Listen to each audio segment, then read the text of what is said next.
YouTube, how are we? Today, you join me as I make my pre-workout bowl of oats, and I am going to talk to you all about how I have made fat loss easier for myself. I am 7 weeks into prep, and I am, as of this morning, 5.8 kilos down, so rate of loss has been fantastic, and to be completely honest with you, so far, things have been pretty easy, but it didn't always used to be like this when I would diet. I'm Sam, I've been in the fitness industry for 6 years, and I've helped over 100 plus trans guys who were fed up of paying for gym plans that still left them hiding their top surgery results under baggy t-shirts. Now, the first 8 steps to achieving the masculine physique that you are aiming for are actually linked down below in the description completely for free. It's called the In Shape Trans Guy Guide, and it is full of steps that you can action straight away. Now, exactly how have I got myself to the point where I can diet for months and months without putting a foot wrong? Like, I haven't skipped any workouts. I haven't had untracked meals that my coach hasn't found out about. And every day I've walked my 10,000 steps. There's been no days where I've attached my smartwatch to the neighbour's cat so that he can go out and get it done. Every box has been ticked. So how have I got myself to this point where I'm able to just tick those boxes every single day? The first thing that made it easier is having a goal that I really, really want. And I don't just mean like, oh, I'd like to lose a little bit of weight or I'd like to build a little bit of muscle. You have to seriously want to lose weight in order to stick to the goal. Now, for me, this didn't just start with when I wanted to get into photo shoot shape. The first time that I truly remember having a goal that genuinely felt unbreakable was when I gained a bunch of weight after starting testosterone, and I was the heaviest I've ever been in my entire life. I felt awful. I felt gross. I hated my face. I hated my body. I just piled on the pounds after testosterone because I just didn't know how to cope with the hunger. Got myself to the point where it's like people are literally, and I'm not saying that this is okay, but people were commenting on my weight, and I was done with how I felt.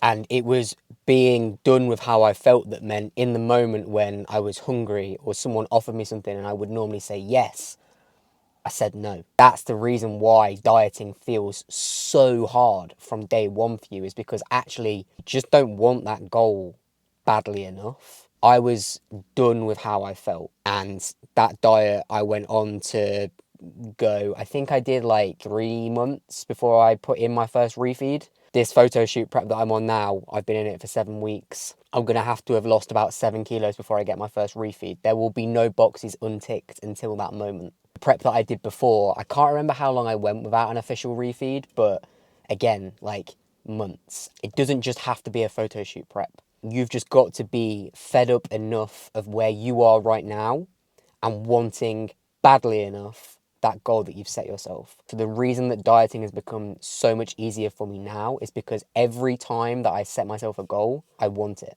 Except for the diet that I did last year. Last year, I tried to diet for a holiday in Greece and set myself a weight target of 59 kilos. Didn't get there. Every time I got a new low weight, I went out and I bought myself a little treat from the shop for getting there and then just put the weight back on. Could not stick to it. Felt like an absolute slog. I was hungry all the time. And it was because actually I didn't really care about getting super shredded for a few nights in Greece. And that just proves that same person who right now is solid as a rock, nothing's going to shake me from it. Exact same person last year couldn't lose less weight than he's trying to now simply because the goal just didn't mean enough.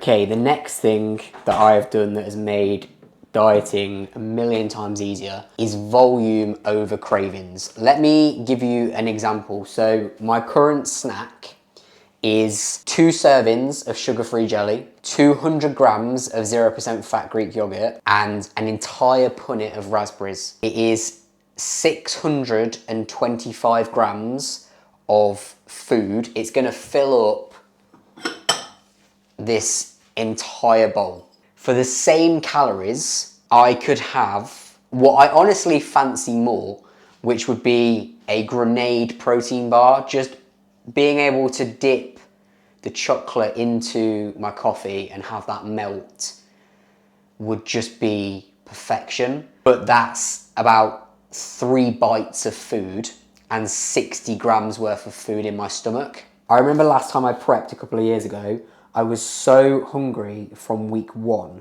and I basically had to have this conversation with my coach where he was having to teach me how to bulk up the volume of food. And you know, right now I go through 1 bag of lettuce a day, no joke, but I'm losing weight at a great rate, and at the minute I'm just not really that hungry, and like I say, it feels like a breeze, and that's because everything just gets bulked up with salad or snacks like this one, as opposed to the main thing that I'm craving, which I might be able to fit into my calories, but is just not gonna fill me up as much. So I can have those things again at some point. One day I will have a grenade protein bar again, and I have had them during this diet, but for the most part, right now, it needs to be things that are high in volume, that fit into my calories, and I'll have those smaller volume things again once the diet is over. Now, up next on the list of things that has made dieting far easier is practice.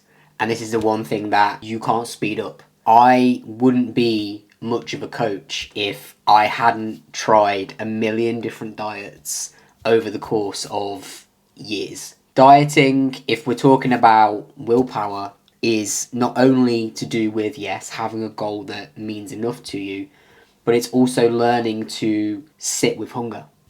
And that's a skill.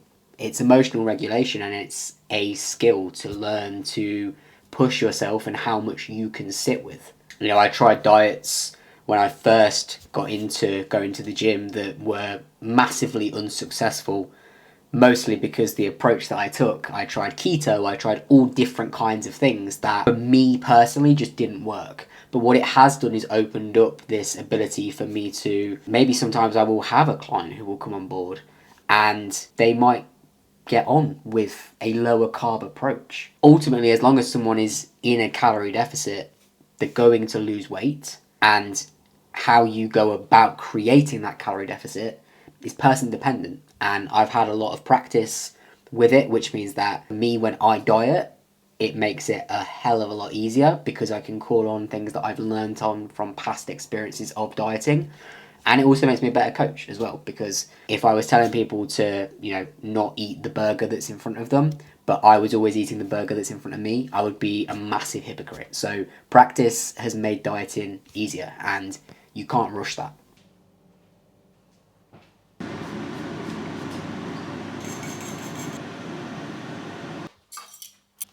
Lastly would be carb timings. Now, I spoke about this in a post that I did recently on Instagram, and I also touched on it on a YouTube video.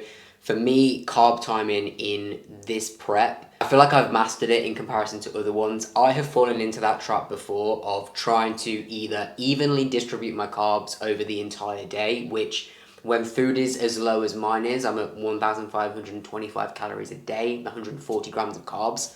Trying to evenly distribute them over 3 full meals in a snack just means that you get like a gram of rice per meal. And I've also fallen into the trap of trying to save a boatload of calories for the evening so that I can have myself a little sweet treat. But I train 9 times out of 10 in the morning, and those methods in the past have just meant that my training's felt like crap.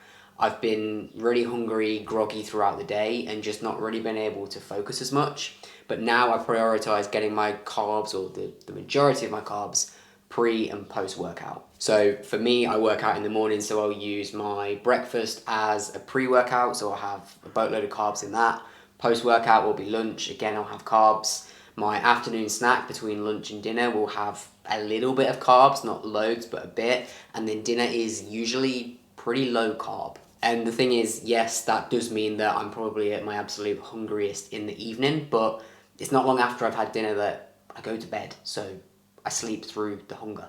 Now, of course, if you are someone who works out in the evening after work, then yeah, have a bigger load of your carbs in the evening around that workout period, but I would be thinking of it more as surrounding the workout as opposed to just saving a bunch of food for in the evening. Everything in this video is how I have made fat loss feel pretty easy. And all of those methods are the reason that I've done just under 6 kilos in 7 weeks on this current photo shoot prep.